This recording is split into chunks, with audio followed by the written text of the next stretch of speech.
Bayi Kongomani de partout à travers le monde entier. Lundi, Malamou, Tobandi, vraiment, Nambulo, premier lundi, pour un libre débat, parce que Tobanda, Kobanda, mardi, plus, mais lelo, lundi, Tozongi, Nabome, Sano, Nabiso, pour un libre débat, Nabino, pour notre sur la maï politique, na République démocratique du Congo, Natondi Bino, Botondi, Pelongo, na Bayi Kongomani, Nyon, so de partout, na Kinshasa, et voire même à travers le monde entier, na confiance, Nabino renouvelée, na chaîne, Nabino, excellence, paix, à professionnalisme, SML 13, télévision, breaking news, rubrique, Nabiso, Tolinga, na Tongwa lelo inquiétude moko population ezali ko se plaindre au sujet ya processus d'enrôlement au ezali ko salema na opération ya CENI et pas wapi ba ko loba bato ba perda ba pièce d'identité na bango ou encore ba ancienne carte de lecteur et sengela ki ba sala na 3 témoins au aussi ba jui carte na bango déjà na centre wana avec un témoignage ou bien un document signé par un chef de localité mais de dommage comme la police ne comme ko sala ngo na ba société moyennant 5 000 et 6 000 francs et sengeli dénonciation on a l'État, va service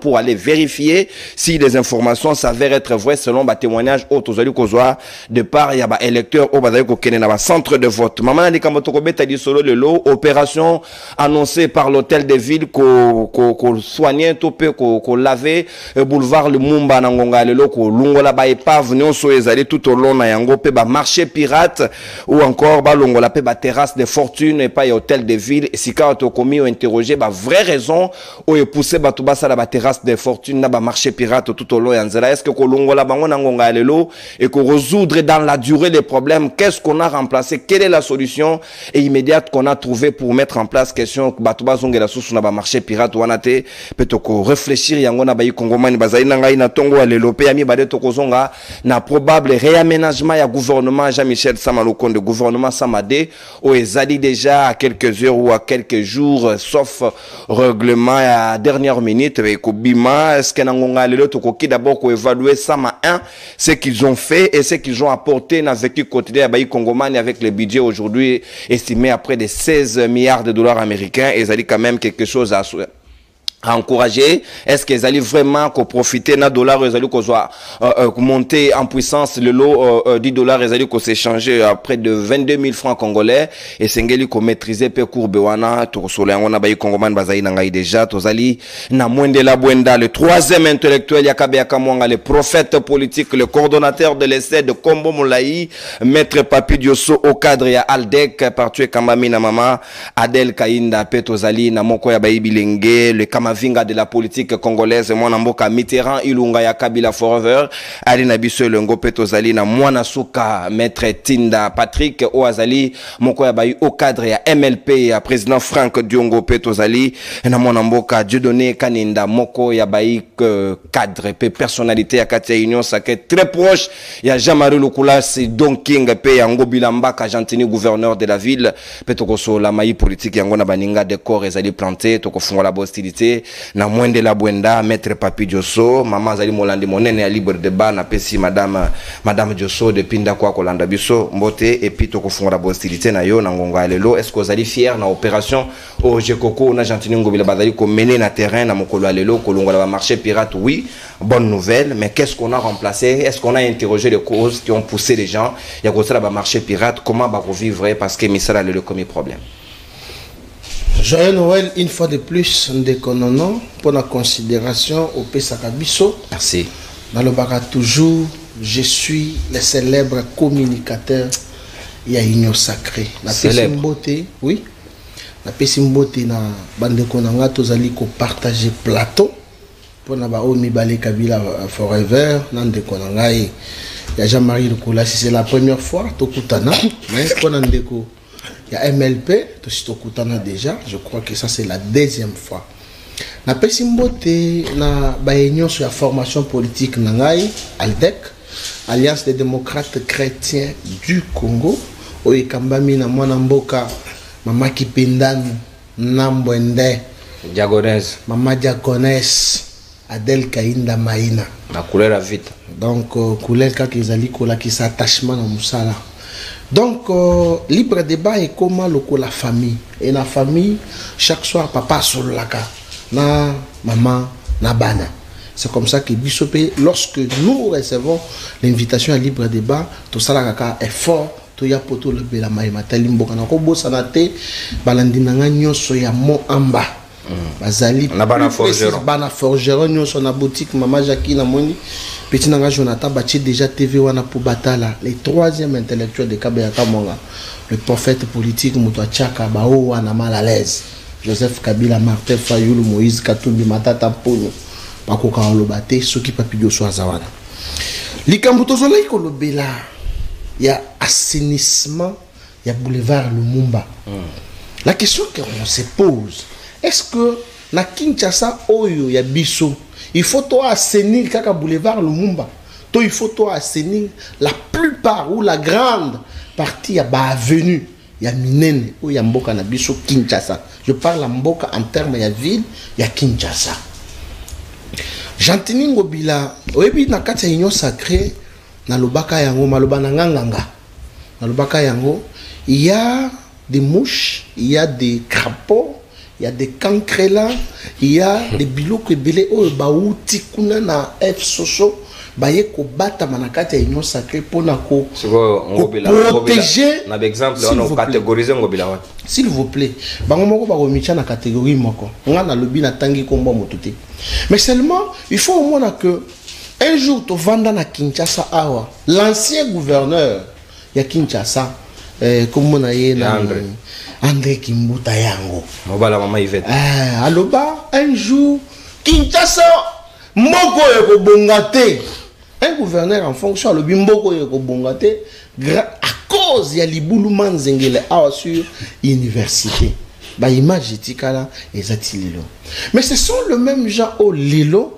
balongwe kuna ba na kati ya union sacrée pour na ko protéger ba intérêt mabuniste na bango ya mabumu intérêt ya mabumu lelo bozoloba que nazo mona Jekoko aza vice gouverneur ya vient d'aller en action na en action mais ce qui est sur propriétaire na balabala munene na bakati ba ce qui est na poids lourd okuta morgue na garage ya Jekoko eza na nzela.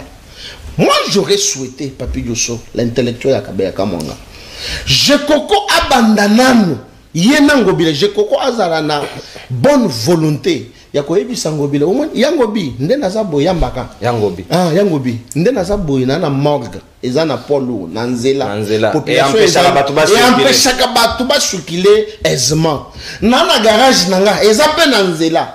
Est-ce qu'on ne peut pas commencer par démolir ba garage wana na morgue wana pour que tout assainir pe poids lourd en secteur mais biso to na plateau pour to beta maboko to bagé OK ça va tout à la siko boulevard Lumumba mais ceux qui ont tali na boulevard Lumumba wana ba tie ba balobaka nini passeparom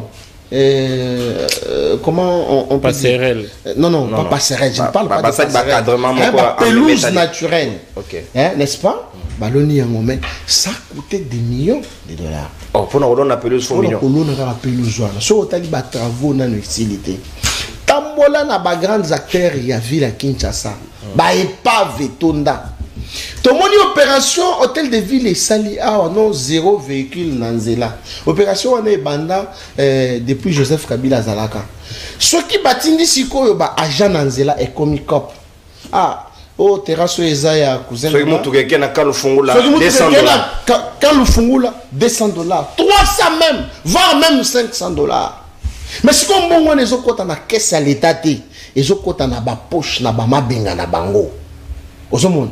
Donc cette opération là pour le moment je trouve que hôtel de ville à mon que touti na ba festivité ba bimisi ba mbongo nyoso ya trésor public ba sali il faut se go ba luka moi et loko moko boye ya kosala pour que ba remplir les sous mabenga na bango au détriment ya intérêt public. Alors donc si il faut que ma vraie raison il y a un marché pirate va trouver yango d'abord pourquoi les gens sont dans le marché pirate. T'as là par exemple le marché pirate ngobila abuki zando awa tant on a zoloba que je suis le célèbre communicateur partout où je passe ndeko Papi Yosso yo olikaka na etandike olubela kama kambo siko tala zando babuki yango balobaki na biso dans un délai à 6 mois soki une année ba osala nini bakobongisa jusqu'aujourd'hui zando babongisi te mais siko batongi ba marché wana lokola Kabinda batongi awa na Kalembelembe ainsi de suite sans suite bazoteka mesa na $100. Si on mouton a zoteka li papa na 5000 francs, a resomba mesa $100 ndengini. C'est comme ça que bazo se coincé kaka bango na zando, marché a baboma école a on a cabine contre plateau pour batonga wenze. Mais qui est sur le terrain? Wenze zate.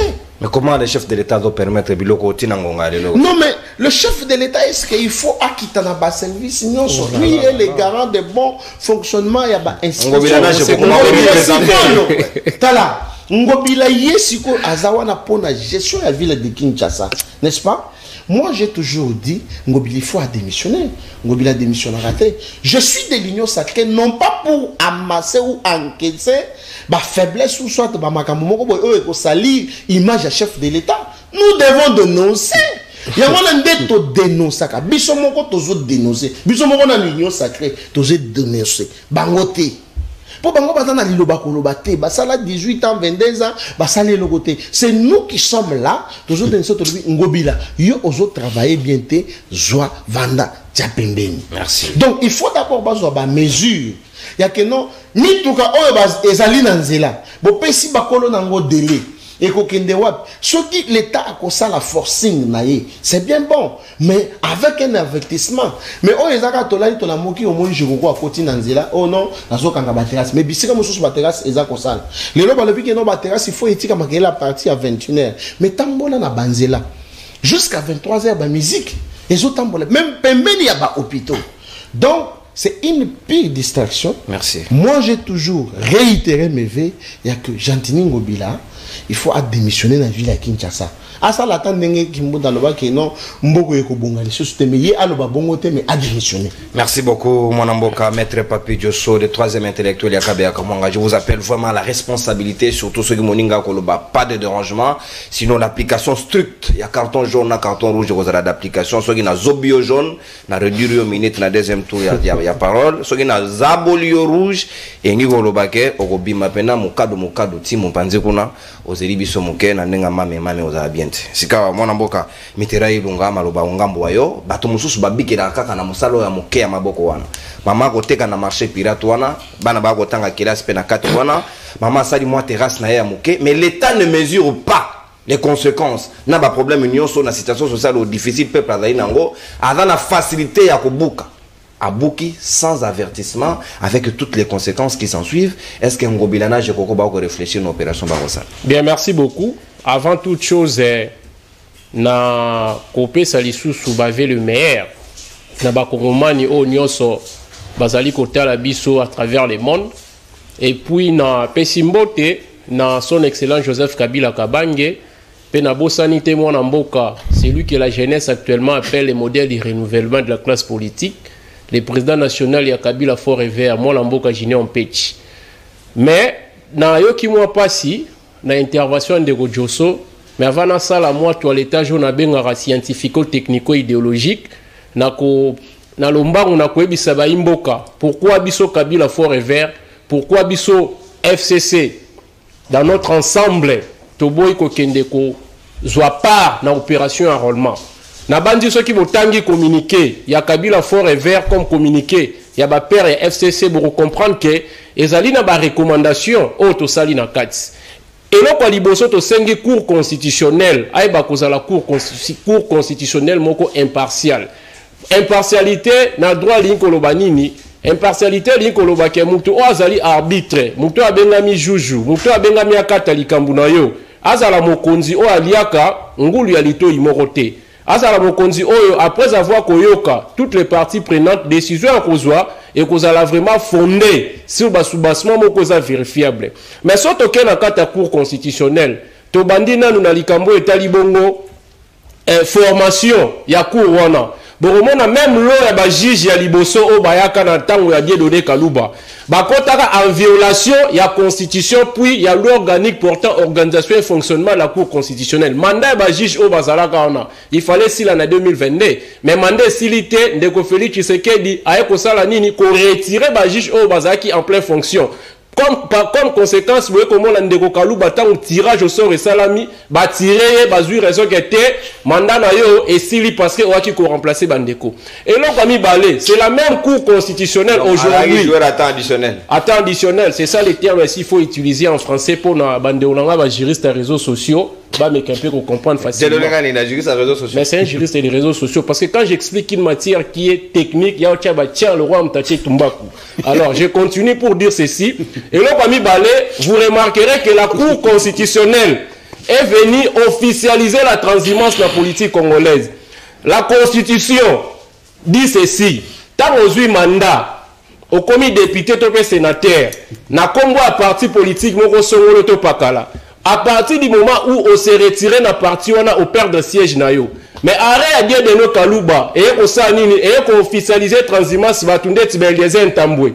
Bah le roi ensemble le baza toujours bah député national bah tout le roi muto botieli biso na kati ya cour pardon ya seni d'idée manara bah il était na PPRD bah Bengwana est déjà na PPRD mais on ne sait pas par quelle magie il est allé représenter les PPRD il est allé représenter les FCC na kati ya seni ya ngoto sengi bah bandela ko réformer seni wana à partir du moment où réformation et salami na kata seni puis na kata cour constitutionnelle beaucoup monde a été nyoso to comme facile et puis na banzine de Papi Josso il souffre de ce que j'appelle de l'illusion du savoir immédiat de Papi Josso question autour ezali mususu mais pour justifier incapacité à gestion à Chilombo il va toujours se référer au passé.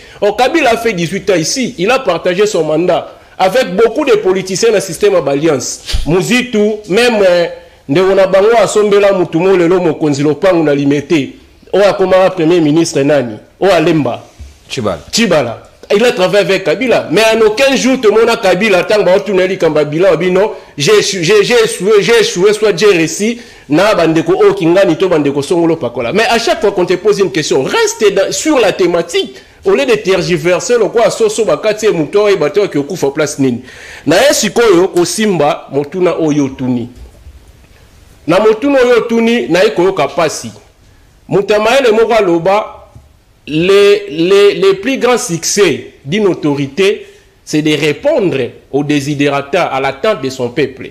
Mais je me pose beaucoup de questions de savoir ici ba autorité congolaise o ba na kata union sacrée ba autorité ba iko vele ko gérer ville ya Kinshasa entre autres Ndeko Jantini Ngobila na ebité ba epona ko répondre na ba problème ya peuple ou bien ba eko bakisa malheur ya peuple congolais. Bien sûr que oui ba irrégularité ça peut moins belé na part ya population au monde ndeti dikamba marché pirate na zu exemple ya place fil câble électrique mo rekoyaka na Binza o ekozaka na Matalikibala voilà. Déjà bien avant bandeko ba ebe que place otoko côté kate pourquoi parce que tozo mitia na kati insécurité mais voilà na tristesse bandeko ba keiba fongoli wenze et puis l'état est toujours na kata même irrégularité à accompagner bango puisque toi na l'état moyini ayeko sa nini ko prélever ba taxe et ba taxe wana on l'a construit mboka mais ba taxe wana comment na poche ya bourgmestre système à rétrocession ndambu jantina kenango ko vandela na CP chaque samedi na ba week-end na ba tchétché na ba nyangwe. Et puis j'allais aussi me poser une autre question de savoir tango yo eko détruire biloko ba tout soit déjà Kinshasa zéro épave na nzela tu as vu le loka tu as un problème il y a emploi na République démocratique du Congo l'état de Chilombo n'arrive pas à créer l'emploi pour les Congolais ce sont plus les partisans donc les particuliers dans quatre secteurs privés de ba créer misala et zo pesa ba imboka mususu capacité à koboko la ba famille ndeti lelo na tongo pa na ngana masina kuna je viens major à la police on a des Belunza Ana Siat Moko a bengi a bâtiment la machine sans fil. Mais ce que ce monsieur est en train de faire, il commet l'infraction de la destruction méchante. Parce que la décision, surtout avant de l'exécution, il y a toute une phase de sensibilisation, de information. Mais cela n'a pas été fait. Directement, la population va se réveiller un bon matin, à Amoni, ba policier, ba sainini, ba eko détruire l'établissement. Oh, l'établissement, on a, et eko tangi sabana. L'établissement, on a, et eko nourrir, ba famille belé. Jantini, c'est qu'il a comme l'argent. Chilombo, c'est qu'il a comme l'argent. Et ça ne monte pas au paisible citoyen, mais lorsque vous détruisez les entreprises d'autrui, donc lorsque vous prenez une décision d'après laquelle la population place vous avez estimé que ça a danger, il faut que les endroits je vais donner un exemple. En France, Il y a des endroits qu'on appelle zone franche. Zone franche, on est à la place où l'État a aménagé, a créé par exemple un misala pour des démunis. À dispenser, un impôt, impôt, te peut permettre de vivre. Mais si Gentini va se réveiller un bon menteur, avec des décisions illégales, à détruire l'établissement particulier. Malheureusement, Papi Joseph a dit heureusement, ça qui souple déjà, il y a une sécurité qui est en Je suis dans le marché pirate, papa. Non, établissement n'est pas là. Dans le marché pirate, c'est un établissement Joshua Nanzela. Son entreprise privée est là. On ne parle pas privé, évoluant. Non, tant qu'on a dit marché pirate, c'est un bateau privé. Il n'y a pas d'entreprise n'est pas là. Bien que ça marché privé, pirate, mais babi Kinshasa, ça est pas. Mais l'entreprise n'est pas là. L'entreprise a Joshua est pas. Bien, merci. On continue. Le quoi, il défendre. Bien, merci. On va protéger bien. Mais ils sont là. Ok, ouais. On a coupé ça dans l'adresse place. Ok. On a bandé Koloba. Ndeko Gentini sait qu'il allait faire préalablement. Et ça qui Koluka. Politique Nini. Après avoir détruire, toi après avoir délocalisé bande konesiko bazali ko tia ba établissement na bango, ya ko tia bango esika mususu peut permettre ba sauver Mabota. Mais chose qui n'a pas été faite. Et puis eloko mususu na ngai na bakisa, problème na Kinshasa tozana ngo, ezaka ka problème ya ba marché piraté. Ezaka ka problème ya ko buka d'établissement té. Kinshasa comme na problème ya exode rural, déplacement ya population. Na campagne vers la ville est comme exagéré. Et ça dit que ça a été na Kinshasa, harmonie et sous soutien très bis. On ne sait pas comment respirer. Mais tout ça, Gentini ne voit pas ça. Josso Tangalongé nous pompe pas à Kinshasa. Mais Aïd Sibino, qui est intellectuel, c'est lui-même qui l'a dit. Oui. Il a fait l'université na Kabiaka Mwanga. Il a fait l'école primaire na Kabiaka Mwanga. Mais où est le mal? Mais Malembe, Nazolo Oyaloba qui pour confirmer mon exemple. Josota Walongwe Mupompaye na Kinshasa Awa. Est-ce qu'il était venu pour un temps déterminé ou soit Ayaki Naekaka parce qu'il veut vivre à Kinshasa? Parce que quand nous venons vivre à Kinshasa, nous devons avoir les objectifs précis. Mais les gens qui quittent de chez moi à Mupompa, à passer par sur les ponts, les ponts Luangé, oh Kabila, oh Joshua Kofinga, Tongela Ibango, ils viennent ici sans objectif. C'est aussi un des problèmes aux Osalani, Kinshasa, ça a toujours la Katiassé. Et là, qu'on a une de Kochantini Ngobila, d'ailleurs, je me prépare comme praticien des droits, nous avons porté plainte contre le gouverneur à ville, parce que les policiers, ils ont commis l'infraction à destruction méchante. Ce matin, j'ai vu comment les établissements des particuliers moto. Est-ce que Moussala délocaliser ne signifie pas commettre une infraction? Moussala Batindi Major Belunza, il commet l'infraction. Il y a un ici, Awa, n'a déjà écrire une plainte pour saisir les instances judiciaires en fait qu'un Gentini Ngobila Sahamini a répondre. Merci beaucoup, mon Mboka Mitterrand, Ilunga, Kabila Forever, le Kamavinga de la politique. Des pics, oui, mais pas d'attaque personnelle, ça. Je n'autorise pas parce qu'il y a beaucoup d'élégance quand vous réagissez et vous avez malade pour le respect des gens qui nous suivent à partir de Banda Kunabango. Merci.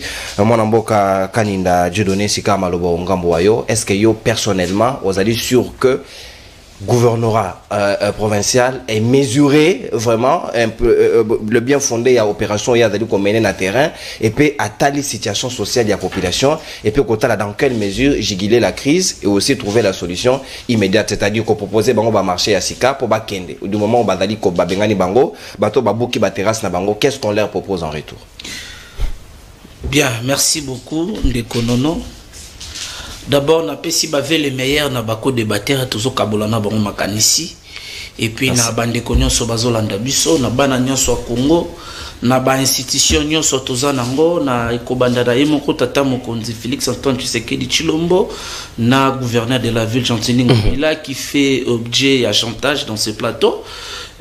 PCA bavé les meilleurs na PCA ya INPP mon mboka Jean-Marie Lukulasi donc EP Azali Tombelier Mobu et là na bana nyonso ya Congo na kokota na je ya ba bébé communicateur peti azotindaka mikolo na télévision lo bana na ya boti ya mike atindaka po bataka ka bato mikete il faut beaucoup d'élégance mais mata koko lo babana oui mais ya mikete il m'a attaqué ou réagir. Il y a un lobby, il y a des termes que je ne peux pas vous laisser passer.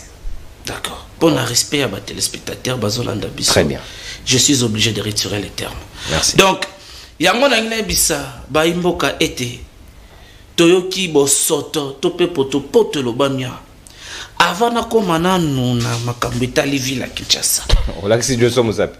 Avant na komana na makambo etali ville ya Kinshasa. Ne touchez pas Mongo bila. Avant na komana no wana tika na zonga sima mwa moke. Ndeko abeti lisolo ya cour constitutionnelle. Ayebite ke na cour wana barabazuzi wana bazaki remplacer. Il y a eu des démission. Juge Benoît Luamba a déposé quoi il y a des démission. Et les deux autres juges balongola ki bangote batindi bangonde na cour de cassation bango ba moine te bako kendete. C'est le cas Kabila l'a fait avec Luzolo Bamba, avec le professeur Vundowe à son temps. Et aujourd'hui tu parles de la violation, il y a mode, il y a saisine, il y a choix, il y a bazouzi, il y a cour constitutionnelle.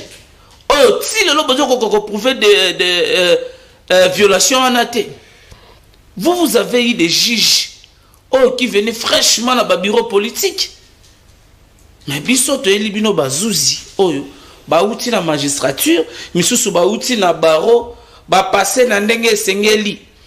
Tirage au sort aux critiquer les lots. Sous votre règle. Chaque 3 ans cours se fait renouveler ba membre na 3 juges par groupe bazaka retirer na tirage au sort.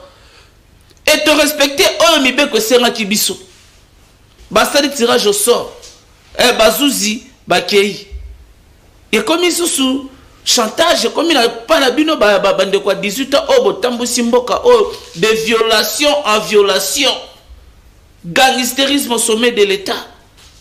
Et l'Indien lokola yo, wali pe fier, petit atindi azu Kabila forêt vers Nzoto, aux autres défendre Kabila. Ate Nzoto, et l'Indien lokola yo. Vous êtes encore jeune. 18 ans. Oh bobo mamboko bo piyamboka. Bolo bela raté.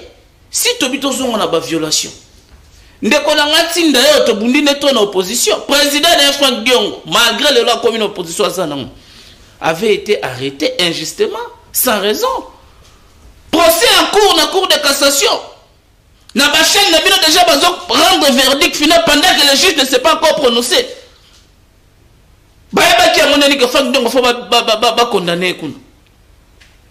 C'est sous votre régime. S'opposer à barrer à cour.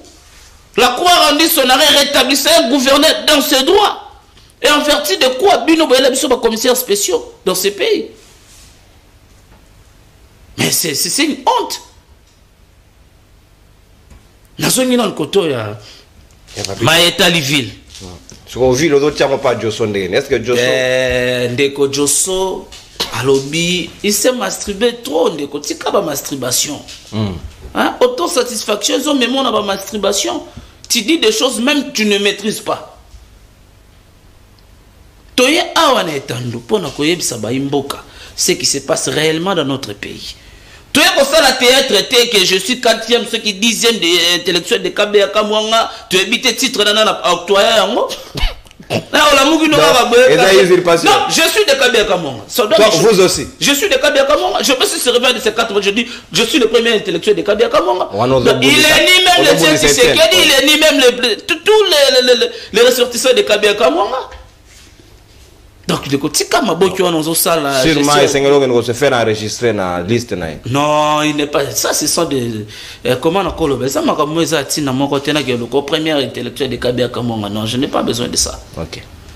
Dès qu'on fait un été, État, il y a ville où il y a Kinshasa Zalaki. Na État, il y a ville comme il est là. Zoa, le long, il y a boulevard Lumumba. Ezali. Nzela topé acteur moko très principal o koti sakabapaya pe bimisaka bapaya. Il faut te rendre ville propre, ville zonga na esthétique na yango. Na boulevard ka.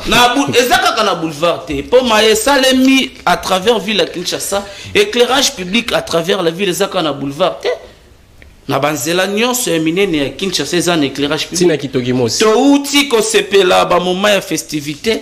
Dans la ville dengue décorée qui décoré kende la place de la gare centrale au convier Dubaï té kende la place ya gare au convier Dubaï té Dubaï j'ai des lumières kende la place de la gare et tani bateau 18 ans bataki place de la gare ba magoro de sobota makuna ndeko tu koloba ke ba loka ville na libulu manzengeli ba habite Kinshasa ko bongate Gentili Ngobila bi net Kinshasa ko bonga dans le cadre il y a assainissement ya ville tozomona musala qui toko Gentili Ngobila zali ko sala et surtout sa détermination qui est celui de transformer la ville de Kinshasa. Il est tellement déterminé. Lelo Pont Bongolo, il a fallu Gentili Ngobila pour Pont Bongolo, et ça l'a rétabli, et ça l'a éclairé. Il a fallu Gentili Ngobila. Lelo na Kisenso, Bazala na Esengo, Yakozwanzela, Avenue de la Paix. Il a fallu Gentili Ngobila. Éclairage public, Ekota. Partout na Kinshasa, na ba commune nyonso, il a fallu Gentili Ngobila. Ba commune Rola Bumbu, Selembao, Makala, O Bandeko 5 chantiers bati kaka yango ba yebaka yango te. Il a fallu Gentili Ngobila pour Banzela Ekota na Bumbu, Makala, Selembao, Zwa Avenue Lengesa na Etani Nezalaki.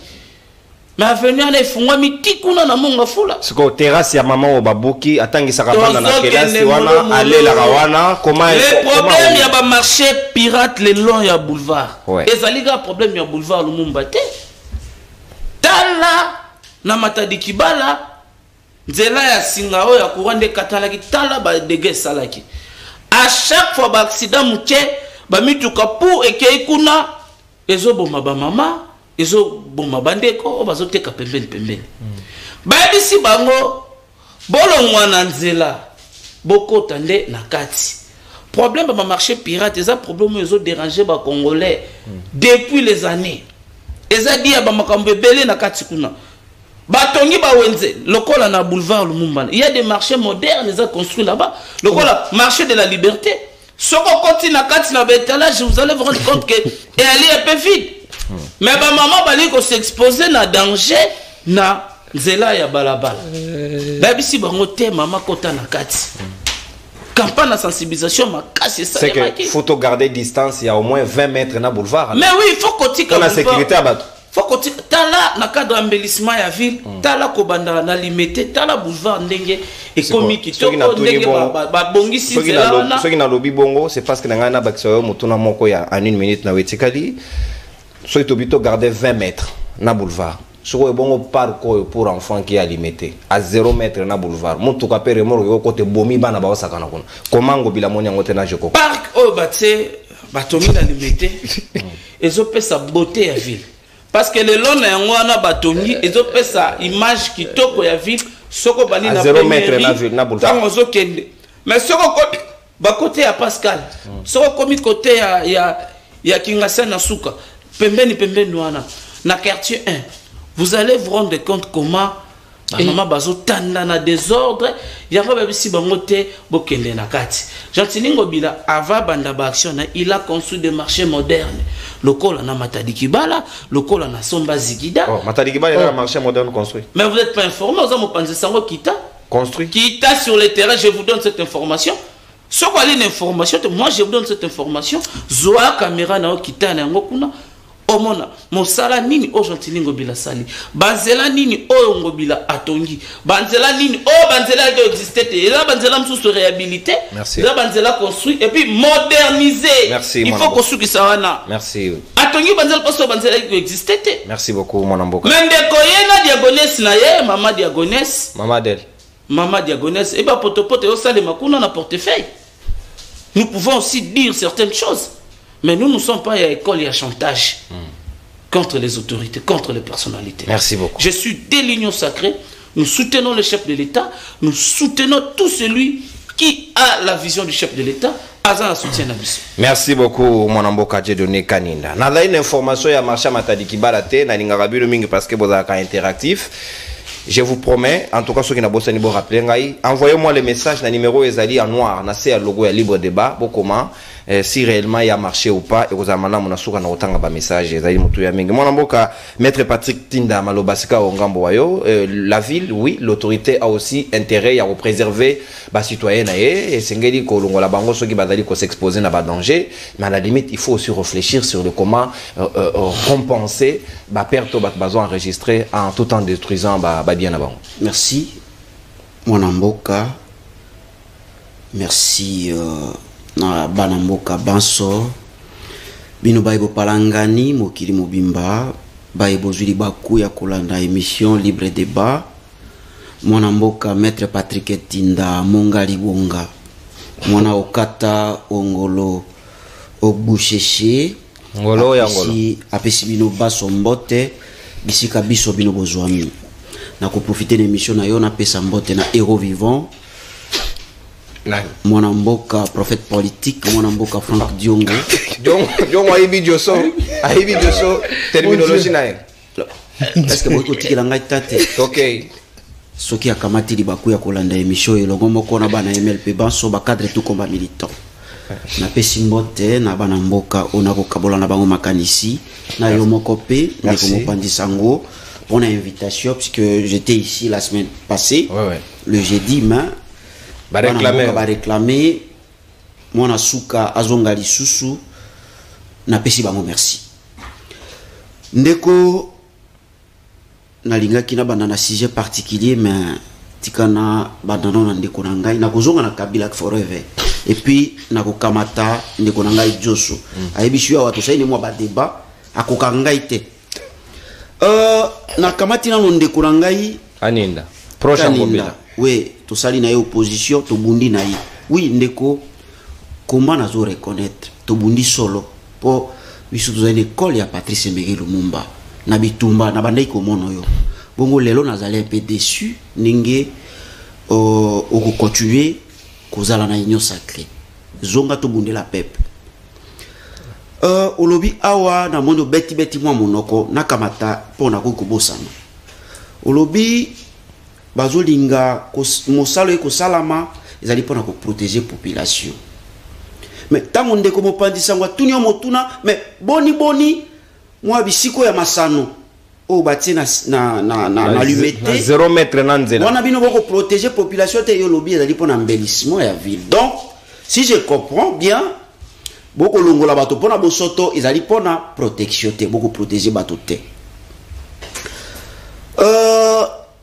eloko mosusu ndeko na ngai bon nalimbisa yo nakamata nano ndeko ya Kabila forever po alomwa makambo asomo awa ndeko ya Kabila forever ndeko na ngai bino bozalaki bato moko bolekaka netando ekete nalobaka yango seko po mboka oyo tito komi na niveau yo ezali pona bino bosali mibu ebele 18 ans na pouvoir moi baleso yo kopesa tango na bino ezalaki plus pur to yebi ndenge bolingaki bobimisa malonda bosalaki mwa précipitation na bino bobimisa malonda mais komba obiso tobimaki tobundaki tobimi na balabala totambola po to réclamer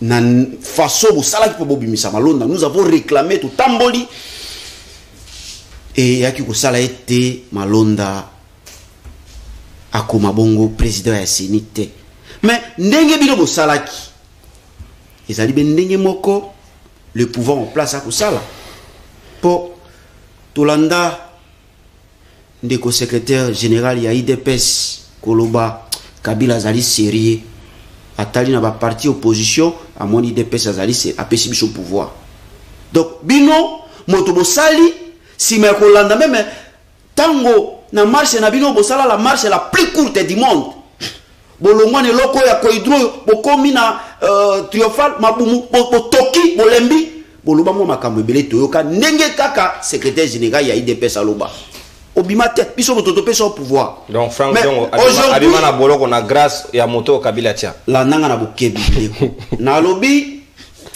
image ezali secrétaire général ya IDPS aloba polele bango pe na marche na bango basala ngana yoka bango mwa malobe bele baloba bobimate biso mototo tsayo tout ça ils ont dit des choses yango na lobi mwana mboka makambo maso régime en place ekosala bazo copier à 100% régime ya bandiko na ngai donc bino bozalaki bato moko te bolekana etando eke boloba soki bozoloba c'est tout simplement parce que le pouvoir en place bandeko oyo bana mboka batilaki elikia ba décevoir de saliete bino bolika bongo na ba etando eke olati même Kabila forever ndeko na ngai ozali elenge oyebi pasi ya mboka oyo ndeko est-ce que Kabila abomi mboka o ba mboka basanzaki lelo boyiko late sumo ba biloko na elongi ya Kabila boleka nango na ba etando eke boloba Kabila forever ndeko na ngai boko kosa na ba imboka na mo anglais bokaisi ba imboka ba ebite forever soki la kisi nini ndeko botika ekela ye oyo Lumumba bundela mboko na mo aja moke yoko kendo koma mukolo bo bundela mboka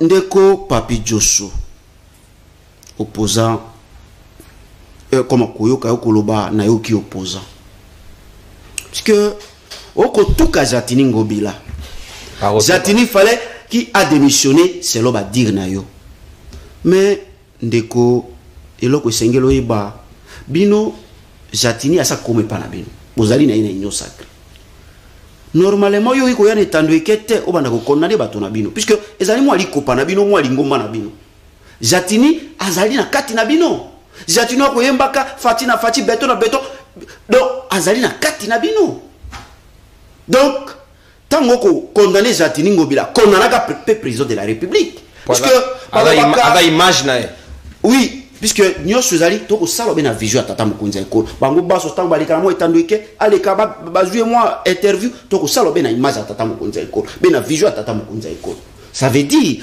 maso Jatini ko sala ezali vision ya tata mokonzi ekolo ndeko mopanzi sango na koyebisa ndeko na ngai Papi Josso moto yoko yiko condamner ezali président de la République et pendant biso de Quater balobaka mwana mboka mopanzi sango ete mbisi banaka ko polobe na moto bongo problème ya RDC c'est Félix Tshisekedi oyo ba mboka baso batila ka elikia yem tache ba marché pirate.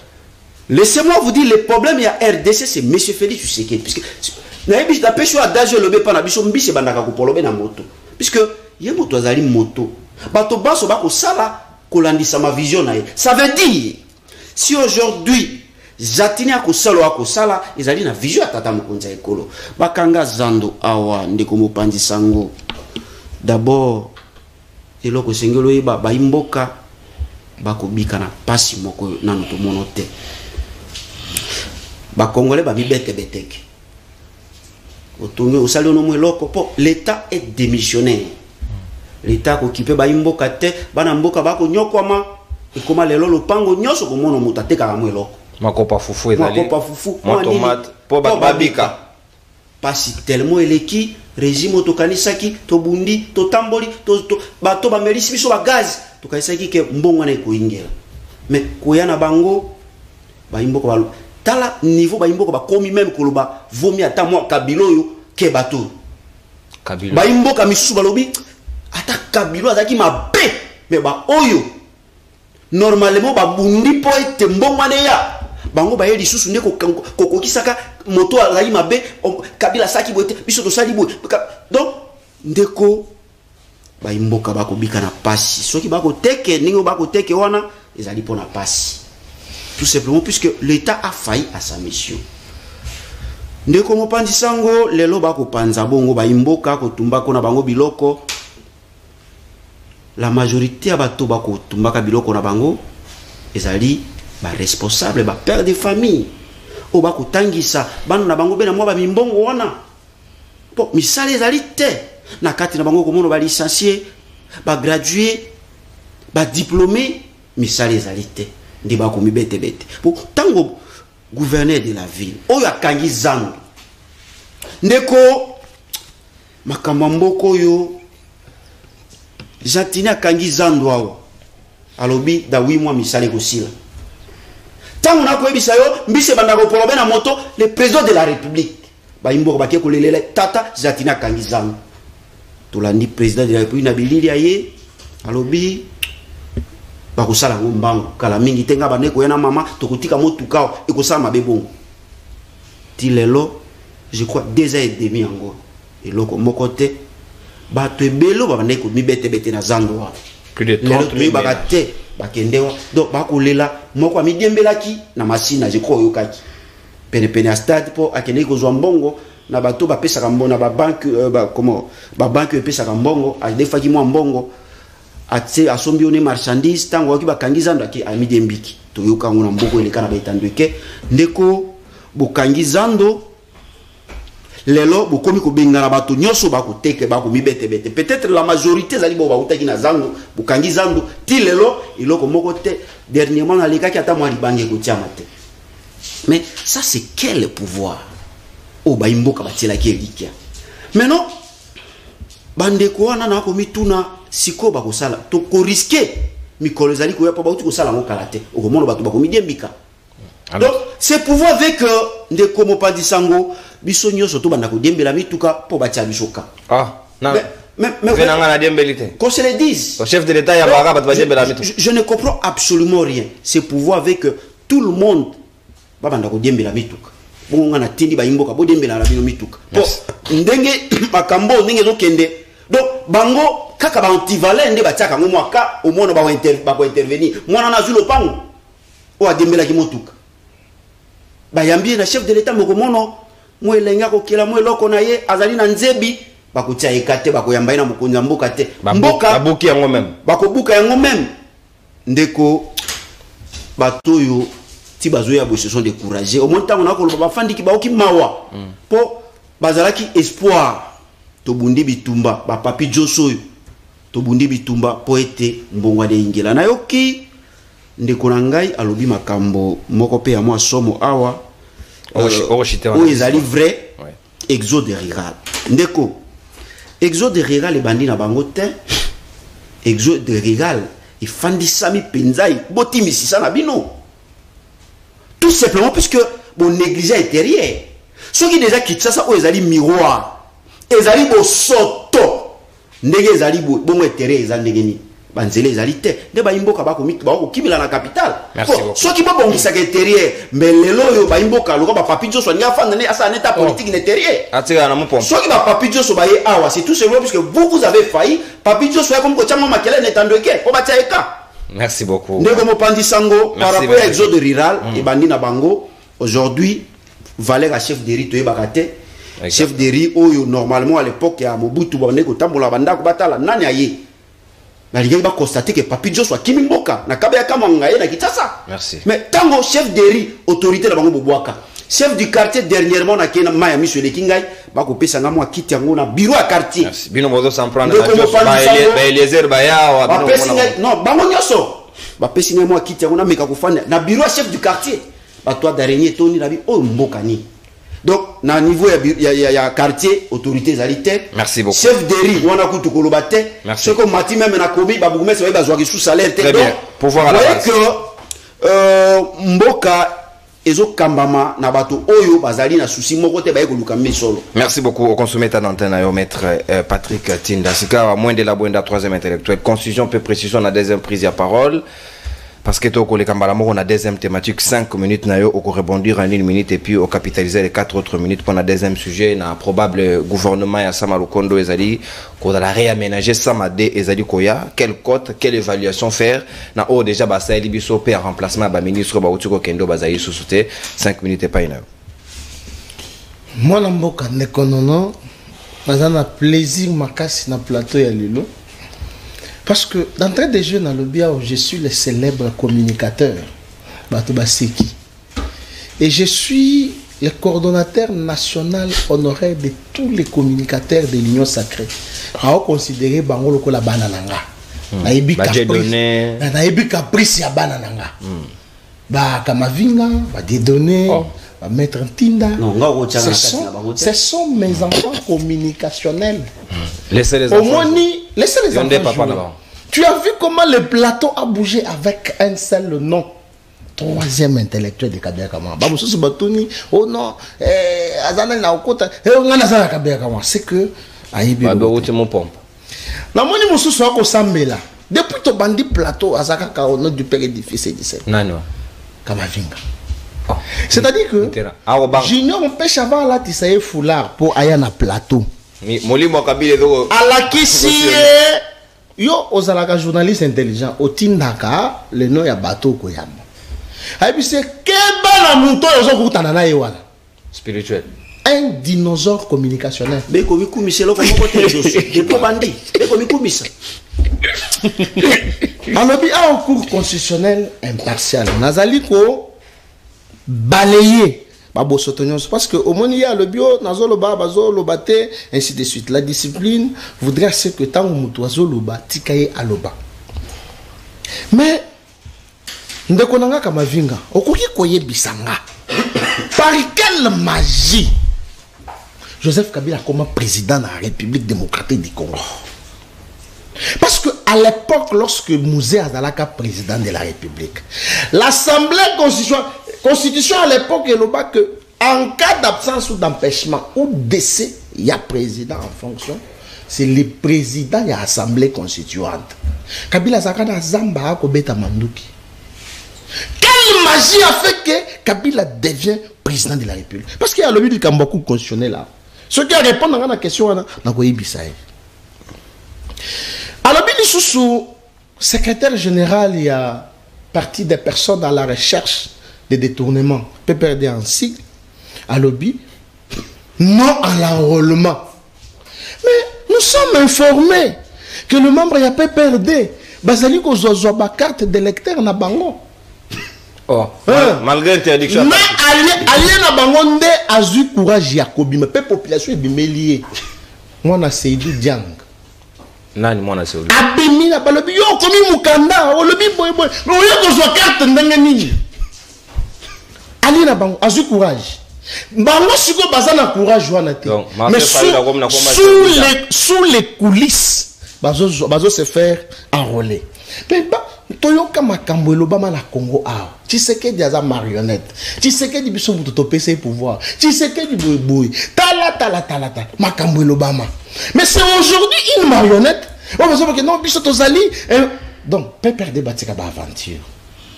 Baza pris pour la élection. Tout le monde a dit, oh, on ne peut pas nous intimider. Mais on a comment intimider. Mais nous, à notre époque, nous avons dit, avec Oussala, où sa machine a voté, nous irons aux élections. Qu'est-ce qui empêche Chadari, professeur Yaka Sapa, à l'obapé que, avec ou sa machine, Bishop peut une élection? Distraction pire et simple. Abi, j'ai pas vendu le coup la Soso. Oui, c'est bien bon. Ça ne m'étonne pas. C'est-à-dire, l'éducation que Junior Mpèche a eu de Ramazan Chadari. Chadari a eu de Maman Olive. Maman Olive a eu de Joseph Kabila. Quand vous qualifiez que non moto azali ko pavaner le ko la soso, nous donnons des idées palpables. Wana ezande konabiso. Tant on zono que Joseph Kabila ce qui a salamé. Mais ici Joseph Kabila, je me pose la question, tu étais où? Joseph Kabila est là dans Mboko. Alors ben je manque 15 personnes pour changer Mboka. Et avec toute cette intelligence aux anango. Parce qu'avant il y a une émission Junior Mpèche azobenga yo pana yo. Tala omoni ba principe ezabo yo kende oloba. Mais ce que ozangi maloba yo loba kaka boy. Avec tous ces principes que tu as. Pourquoi Kabila n'était pas pris? Kabila est là que non, nazangi 15 personnes. Vous savez que non, et ça lit simple distraction. Alors que Félix a créé emploi. Mais après c'est bishop emploi Kabila a créé. Parce que ici, pour ne citer que deux, nous venons d'inaugurer Lemba Imbu, station ya Régie des eaux, à Lemba Imbu. N'est-ce pas la population est engagée? N'est-ce pas une création d'emploi? Hôpital Yakan Tchatchi. Un hôpital moderne. Allez vérifier. Hôpital moderne. Kabila a créé pour le peuple congolais. Donc tout ça, ce sont des distractions. Yokana nous le côté sur les plateaux. Moi je suis là. Il dit, j'ai fait l'université na Kabila Kamanga. Est-ce qu'on a une université ça? Université Zali. Mais est-ce que ceux qui ont faire partie parmi les 145 territoires il y a Congo? Mais je dois me frapper la poitrine. Je réitère mes mots. Je suis le troisième intellectuel de Kabeka Monga. La difficulté que l'autorité morale naïe. Non, je ne sais pas. L'autorité morale naïe a la difficulté les lots. Oh, Zomona, Soriano, Koloba, Alex Bisso, passez pas au dit d'un côté dans le Congo. Tu es sans savoir. Bon, na limbisio. Nazo kende sikoyo et pas ya ndeko des données. Avec qui m'a octroyé la qualité du troisième intellectuel? Est-ce que ça c'est une question qu'il faut répondre? Autoproclamé. Est-ce que ça c'est une question qu'il faut répondre? Parce que c'est que ça veut dire qu'Alandagangati. Tchakaka ba émission na Hollande, on comprendre pourquoi on a la troisième intellectuel. Oui. Au moins, ce que je comprends dans Ndeko dit donner Kanyinda, c'est le vaccin Yangobili, l'angobili. Dans le Bible bien l'angobili. Vaccin ya la lupulasi. Intellectuel. Oui, il ne vient pas défendre la cause publique. Moi, je suis dans l'union sacrée. Pas pour chanter Fachi béton. Béton à béton. Non. Je suis dans l'union sacrée pour éveiller le président de la République. Mokonzi Nanga, tala prédécesseur Nayo, Alelaka, que nazangi 15 personnes pour Natombo Lamboka na changé congolais. Mais maintenant, là, Mokonzi Mboka Félix Tshisekedi, tu y as à tes côtés, troisième intellectuel de Kabeyaka Mwanga, Papi Diosso que je suis. Oh, bah, non, Nazali sikoyo koyebisa yo talango bila est-ce que akosala musala malamu président de la République tala jekoko makambo kosala tala ba ministre na yo. Je ne suis pas là pour chanter. Moi, quand il faut encourager, j'encourage. Quand il faut condamner, je condamne. Nous ne sommes pas dans les F sociaux où il y a un pasteur Joseph Kabila alias Kanambe où il y a lobby alléluia bandeko bakamavinga ba lobby amen on s'incline. Non, c'est pas ça, Papi Diosso dans l'union sacrée, Ndeko. Il faut le savoir. Je ne suis pas là pour chanter. Quel code pour non, je ne suis pas pour chanter. Énergie et dans la batterie d'être fort. Voilà, ça va. Nazo yapo, nasuki sana code. Awa, Ndeko, Patrick, Tinda. Oya, Mikunisi, enlevé ainsi de suite. Mais, je vous rappelle, à l'époque de Jésus-Christ, à Saliba miracle, à Salibi Kamwa, mais là, Batouana Barangani. L'ingratitude n'a pas commencé aujourd'hui. A Sanzi Makilende Azaboui. J'ai un pêche oyo jikaka akangiye. Que nous, bloquer banani bagarde républicaine nandaku. Babetiye nazaboye abimisi makileti na zolo tina bisika to tangate awa sur les plateaux. Amadoso misus. Mais tala sikoli. L'ingratitude, le seul mot qui n'a pas dit. Ingratitude. Nous aurons aussi appris, Tango Bakei na Katanga, ils ont réussi l'enveloppe. Non, Félix a pessinga Moussalate, n'a qu'un attaque au Djembela, na Israël. Donc, John Wada frustré. N'a le bien qu'un au Djembela, na Israël ou bien Tanzanie. C'est ça le problème. C'est là. Israël ou bien. N'a le bien, c'est ça le problème. Est-ce qu'il y a des Israéliens? N'a le bien, on va comprendre, on va comprendre. Mais on a vu ce bango yo. Côte na gouvernement Sama. Voilà. Les côtes na gouvernement Sam. De tous les gouvernements où il est kana mboka na biso. Gouvernement nini toko comparer na gouvernement ya Sama Lokundi. Na zui je n'empêche. Aba foulard na parce qu'ils sont experts na ba foulard. Or foulard to yebi ke no bazibaka na mutu ezaka na suki ya sili. Mais oyo tokomi ko chango na kingo. Alors gouvernement Sama écoutez budget ya mboka oyo. Je me base seulement là et je me focalise là. 3 milliards pour quelque chose comme ça. Depuis des années, depuis 18 ans. Kabila Salina pouvoir non soyo. Budget matakate. Matata mponya ya kotiango na katemia et atika ngoka na katemia. Mais ça m'arrive. Budget déjà mbalamoko dans moins d'une année. 11 milliards. Et aujourd'hui, nous sommes à 16 milliards. Comment voulez-vous que le gouvernement a boito paye sa bango côte ya malamouté? Bango va répondre probablement bananga. Oh non, quel est l'aspect social? Quelle est la conséquence sur donc la société? Quelle est la population? Nanzungu ya mama po bango batele makakakawan. Yangonde ozomona ke bango bazui ba journaliste. J'étais toujours félicité que aux journalistes au bachaka na sakte. Ngada ya mutute. Yoza ya mutute, bachaka na sakte. Ozo comprendre. Et maintenant, bango bazui ba journaliste ba komisi bango les journalistes des poches. Ba fait yo zo kwanga oyo kindele kana ngona TV olo ba kezaki de ça ekomi 300. Ozo mon. Est-ce que les social nde balobaka wana ezakaka biloko ya kolia? Non. Merci. Toyebi ba joueur na ba jeune. Merci beaucoup. S'il vous plaît na wana.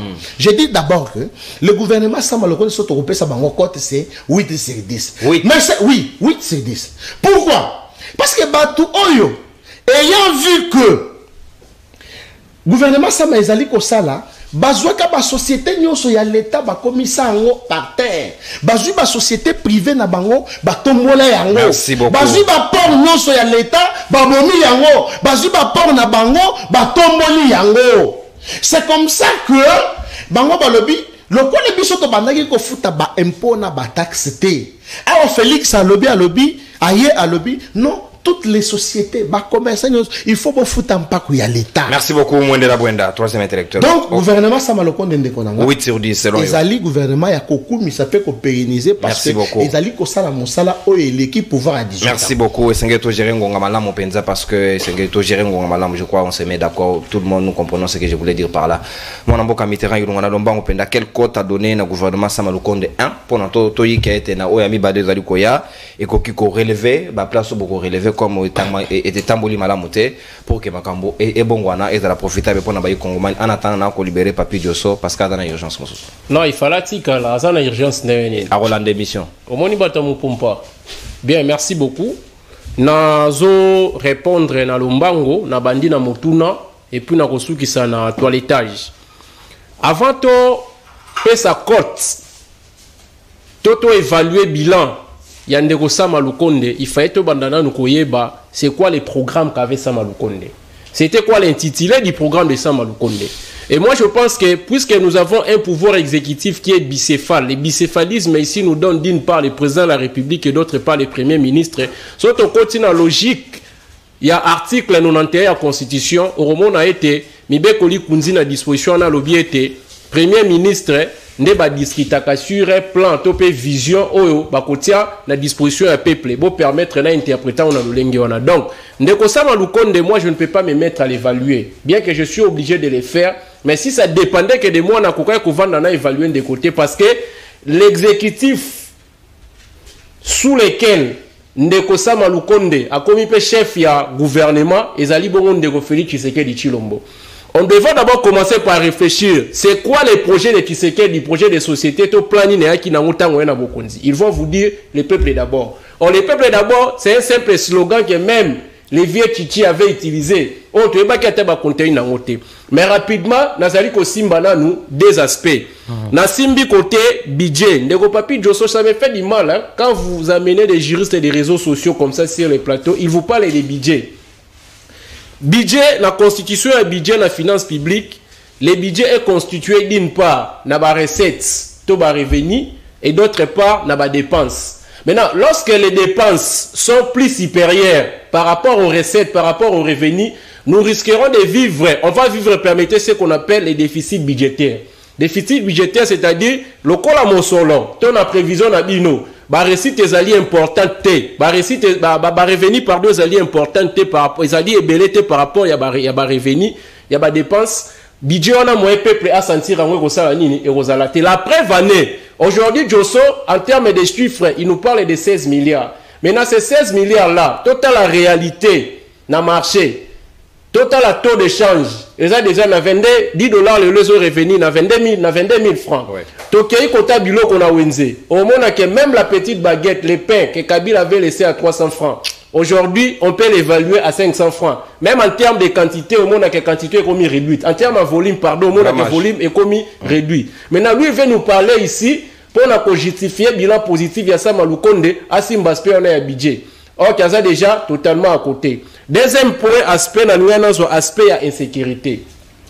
Tant que nous avons un gouvernement et la coalition FCC Cash, avec les vieux que je salis, pardon, Ilongamba, on n'a pas connu ce que nous avons, ce que nous connaissons aujourd'hui avec Sama. Tant que Sama a Bokonzi, directement, un conflit interethnique et botami.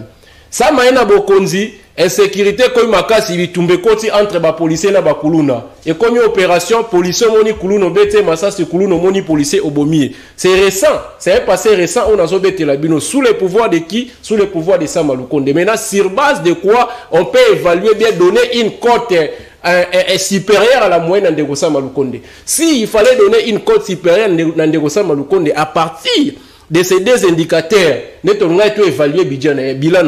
Parce que d'abord, on ne connaît pas les programmes. Il y a équipe gouvernementale. Il va vous dire que non, il vous a amené les warriors. Est-ce que le programme, il y a gouvernement, il faut dénommer warriors? Et puis na ekozonga na moi toilettage ndeko nanga lobia ke Maître Tinda alobia te likambo ya exode rural et bandina biso. On dirait mais ndeko abosani. Apparemment ndeko abosani. Lorsque vous parlez de l'exode rural à l'ère actuelle, l'exode rural, ton déplacement et la population, en intérieur pour aller à Kinshasa, et sa population congolaise de sauter. C'est une franche population. Et ça, pourquoi il vient nombreux à Kinshasa ici? Parce que impérium est commis dans ma bango. Il pense que la manne tombe du ciel ici pour Bassani ni Baya Ibele. C'est pas ce que vous êtes en train de rencontrer. Luka Bandekono Équateur, so mon bango Beye na Kinshasa. Luka Bandekono ya Bandundu, so moni bango Beye na Kinshasa. Mais ce sont les Josso. Ne bazali koya na Kinshasa sans objectif, mais avec espoir que puisque bisonnet comme na Bokondi, nous allons faire quoi? Nous allons bénéficier de la malle qui va tomber du ciel. C'est ça maintenant qui cause ou qui crée les problèmes de l'exode rural à Kinshasa. Et là, on nous Kabila n'a rien fait pendant ces 18 ans. Mais c'est méchant. Je vais vous répondre techniquement, scientifiquement. Merci. Aujourd'hui, nous parlons de la refondation de l'État. Aujourd'hui, nous parlons de la séparation du pouvoir. Aujourd'hui, nous parlons d'un ordre constitutionnel. Mais c'est grâce à qui? C'est grâce à Joseph Kabila. Parce qu'avant l'avènement de Joseph Kabila dans le pouvoir, la constitution musée art. S'il faut faire une étude comparative, d'ailleurs, à mon sens, dans ce cas-là, jamais qu'on qualifié décret loi comme test constitutionnel parce que ça qui toujours dans 8 articles. Mais Kabila, il va permettre même à Franck Idiongo, qui hier, pendant le temps de Mobutu, Azaki toujours en Zela, Kobeta Bambundana Mesana parce que c'est un quartier. Mais raison pour laquelle il est allé au garde république. C'est un catcher. N'a constitué n'a pas retiré Franck Idiongo un catcher. Il est président de la fédération. Franck Idiongo, mais avant comme président, il y a des principes. Il y a des Nabandeli, Azaï basketteur, Constant Azaki basketteur, Nabandeli Lisusu. Franck Idiongo, brutalité n'est à catch. A qui confondre Bali à qui a bêti la garde républicaine. Il a commis l'infraction et mis dans ma cala. Si quoi y Kabila, ni la carte. Merci beaucoup. Et puis Franck Idiongo bako les Canadiens VT bafinga Kabila. Parce que c'est Kabila qui a promulgué la constitution où il que élection, ma ponami, et quand on a kati, et bien ça ne négocie que du président. Oh, Franck Idiongo a été bien belle. Mais quand on a un système mielté, à Balou qui est là, à commis na Kachopouy. Merci beaucoup, mon amboka. Maintenant, on doit cesser de faire du théâtre dans la politique congolaise. Merci. Et puis, on a au moni, topé sa moi libandi respect. Hein? Non. Non, je sais de quoi je parle. Les attaques, je sais de quoi je parle. Moni, tout ce qui a fait cette impression en tant que mingi. Soit à comme on l'a taba vert, donc beaucoup de côté mingi na misu. Soit à sa racine en temps, on voit qui n'a été copé sa moi aspect. Il y a un an de babilo on décolle dans un plateau. Mais lorsque vous parlez des histoires, on a habité aux Ozoapi. Oye, autant qu'il combat Gentini. Oye, autant qu'il combat Jean-Marie Noukula. Si ceux qui nous ont dit Gentini, j'allais te porter plainte. Parce que même pendant la défense, tu es loin de sa vision. Merci beaucoup, mon amboka. Luka Moussala, Sala CV, Sala concours. Merci,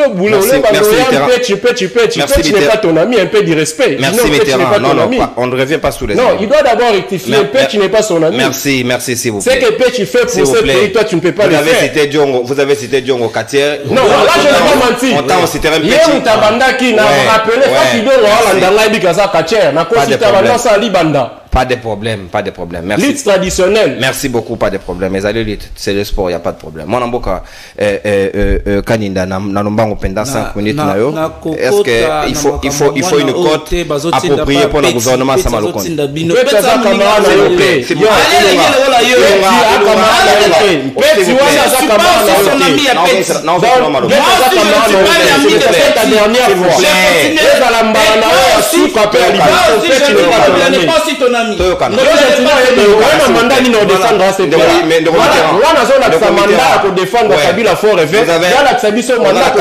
Parce qu'on a c'est pas ton temps de défendre une autorité publique. Ne cherchez pas de l'argent de cette façon.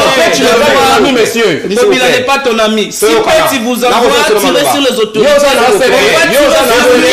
Parce que tu changes de couleur. On appelle sur des agents, s'il vous plaît. Qu'on permette un appel sur rejeté au libéré plateau. Il faut beaucoup d'élégance. Je répète.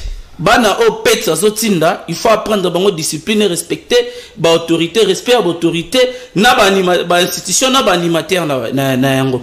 Tango azotanga Franck Diongo Kacher, il a des preuves Franck Diongo qui Kacher. Le fait d'être président de la fédération Kacher, ça lié Kacher. respectons quand même les gens. Mais si Batani Mokonzo ya ye petit, aye lengi le rôle ye. Moninga na yo jeune azo utiliser yo ya petit. Tu es aussi jeune comme lui. Tu es jeune comme lui. Un petit ça me demande ça me petit. Il me verra jamais dans ce don de Bokenda Kotsa Mlongo qu'on appelle Sabino ba $10 $20. Ah mais ça tombe bien si pète les gens de l'argent. Ils vont souffrir là. Ils vont souffrir à part le bilan mais ils ne te connaissent pas. Restons dans la hauteur. Papa, on refait. Si à cause de la souffrance d'adhésion Kabila fort réversion on peut ça yo. Moi ni siko le bimisara na bilo musuna ko bimisa. Laurence Ilonga s'il vous plaît. On ne va pas faire le régime Kabila est caractérisé de mensonges. On ne parle pas individuellement. S'il vous plaît, Ilonga non peut se rouge. Non peut se réagir. Le côté capitaliser temps, les gens ne peuvent pas besoin de ça. Certaines bateaux, faut kotala kana ba poani mutuni no kokotsa. Yo le moment le bela poids politique. Non. Non. To capitaliser déjà vous avez il y a un problème d'énergie. Toké une de Dieu donné, toké. Oui. Pona ko kota tena ba potopoto ya mwana opetsa zotindaka. Tikana bisa ba imboka ete problème ya Zando na etani ni Zando zalaki. Ba toilette bouchée, ba caniveau bouché. Na etani ni batonga ki Zando wana. Il fallait qu'on pesa ba kinoa marché ezali moderne. Et li ba image otezo tambwa na ba réseaux sociaux ya Zando, elle image ya kala. Lelo Zando ezo salana, ezo zo changement total musala makasi ezo salema d'ici fin de cette année. Tokozalana Zando na biso toko pesa ba kinoa Zando oyo et correspondre na besoin ya bana mboka un marché moderne. Soki na bina kota na mutuna na yo parce que le plus important to yaka kolobela mutuna journaliste thématique ezali bien précis pour nous expliquer ba imboka to yaka te pour ba makambo lokuta ko luka base ko saka maboke place maboke ezateli place on est venu pour parler de choses sérieuses mais ça ba imboka te gouvernement ya ba wario o ezali dirigé par Jean-Michel Chamalokonde ezali gouvernement o ezo répondre na ba besoin ya population ezali gouvernement oyo ya ba responsable o ba eko travailler pour l'intérêt ya mboka bakabiliste bango pona bango social biso to bunde elaki kaka likamba libumu.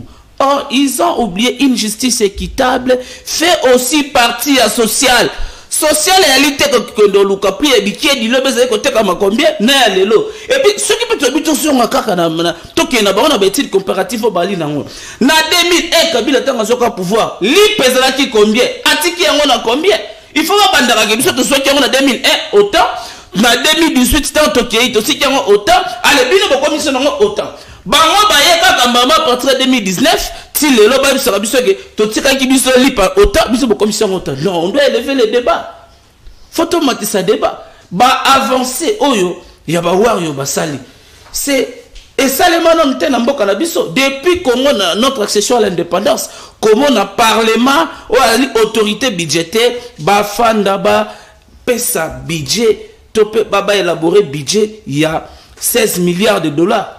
Tout le monde a un gouvernement belé biso gouvernement ya ba technocrate. Tout le monde a un terme belé ba troïka stratégique ba macroéconomique. Mais et ça la ni mboka impact nango nini na mboka. Et lelo les wario ba ye pona ko travailler pour l'intérêt ya mboka bandeko oyo ya Kabila forever peta zotinda bana o mike po ba yaka na ba tebe balo.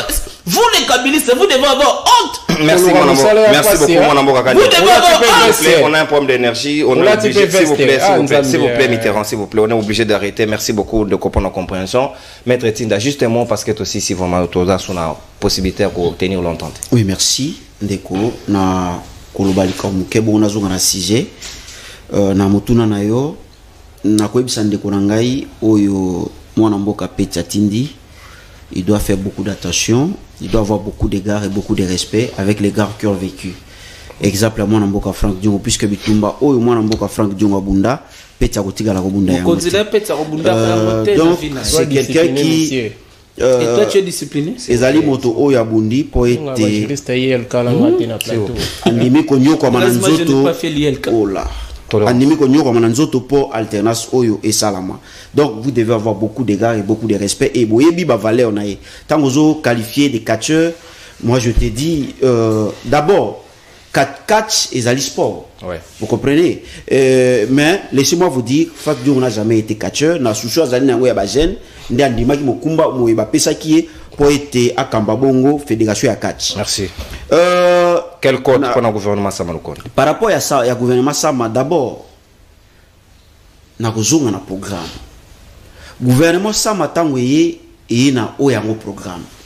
D'abord, bah c'est référé à qui? Parce qu'on verti à principe à continuité à l'État. Ce gouvernement Sama, il ou comme ezala qui n'a comment parmi priorité, il y avait une priorité sur base du secteur politique, défense, secteur économique, finance, secteur de reconstruction, secteur social et puis secteur culturel. Mais tant que bango baye, balobi baye na vision atata mokonza ekolo. Vision oyo efandi sami na kolandi sama na consultation au tata mokonzi asalaki. Moi je me suis posé la question et c'est écrit même dans leur programme.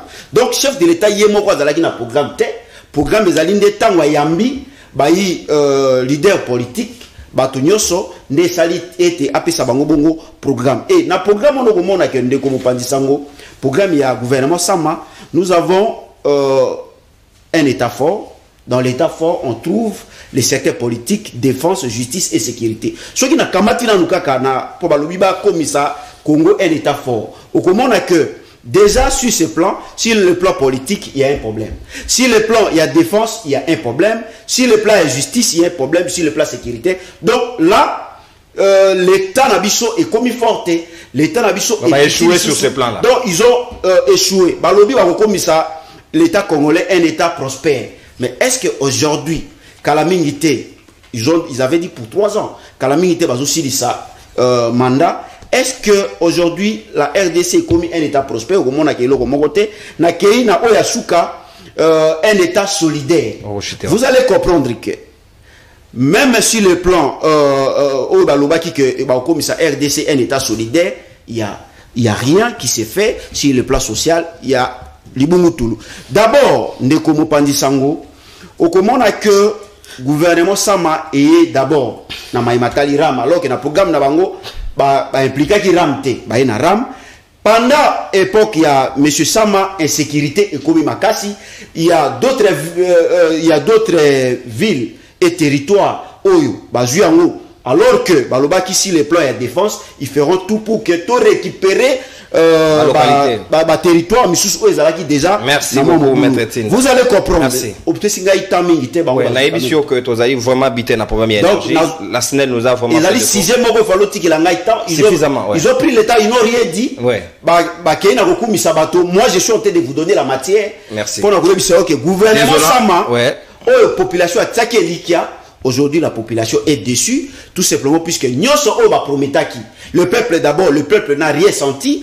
Sur le plan, il y a Makamyo sur la Tangilewa, c'est un échec. Merci beaucoup. Ndekonanga lobili Makamyo ya Mai Oyo ba inauguré, le chef de l'État inauguré qui pour leur information, Ezali a bisoté, Ezali Corée du Sud, ne Sali biso, Kabeli biso, Ezali don Salamina Lembaimbo. Ça n'a rien à voir avec les pouvoirs en place. Merci beaucoup. C'est un gouvernement où on a une pesa bango 0,5 puisque jusque là Papi Joss a pesa bango 8, on a pesa bango 0,5 puisque ils n'ont rien fait pour le peuple. Aujourd'hui, si le peuple va s'actionner Félix Tshisekedi dans 2023, c'est tout simplement puisque ce gouvernement a failli à sa mission. Déjà, le gouvernement Ilukamba, il veut merci beaucoup. Merci beaucoup. Merci beaucoup. Donc, merci beaucoup. Merci beaucoup, Maître Tinda, pour la compréhension. Merci surtout pour l'assistance et la participation. Je n'ai pas eu beaucoup de temps. Merci beaucoup, mon amboka Djedone Kanina. Merci, na Mwende la Bwenda wa Tikibiso Akei na urgence. Merci, na mon amboka Kamavinga de la politique congolaise. Merci beaucoup, Mitterrand Ilunga. Merci, Nabino surtout, Bayi Kongomani. Pas de problème, papa. On ne vous parle pas de vous. On ne parle pas de vous. C'est un étudiant, c'est la bise ouverte. Ne pas les Monsieur Strito Koutani, on a deuxième numéro. Les gens qui font le bail derrière les noms des gens.